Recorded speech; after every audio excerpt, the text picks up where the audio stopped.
Hi, Matthew Schoenhardt here of MS Consulting. You can find me at datadrivenrisk.com.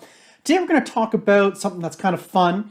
On the weekend, my son and I and my wife, we were watching a great TV show, a whole series of them of engineering disasters. And when you watch these shows, you think, wow, engineers must screw up all the time. But actually, you know what the truth is? The truth is engineers actually don't screw up very often. I had the pleasure of being at Stantec for almost a decade and did a lot of work with the CEO, Bob Gomes, and he taught me fairly early on in my career that, when there's problems and lawsuits with engineering firms, very seldom is it because the engineers got the engineering wrong. I mean, trust an engineer to size a pump, trust them to get the right size of steel members. Those are the reasons that engineers tend to succeed. I mean, back in my fourth year engineering failure class, we were taught, if in doubt, make it stout out of things you know about. That means use a lot of steel and multiply the answers by 4 to get a safety factor. So engineers don't screw up because of engineering. So why do so many mega projects fail?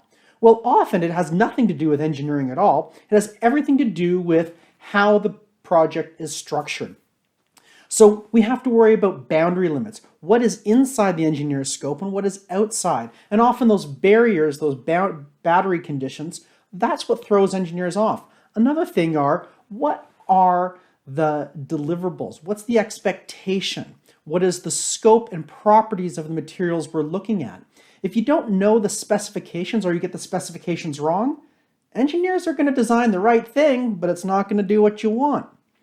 So those are things that you need to worry about. It's all these things that are outside the realm of engineering where things happen to go wrong. Things like logistics. The business case. Is what you're building actually going to achieve the business outcomes you want?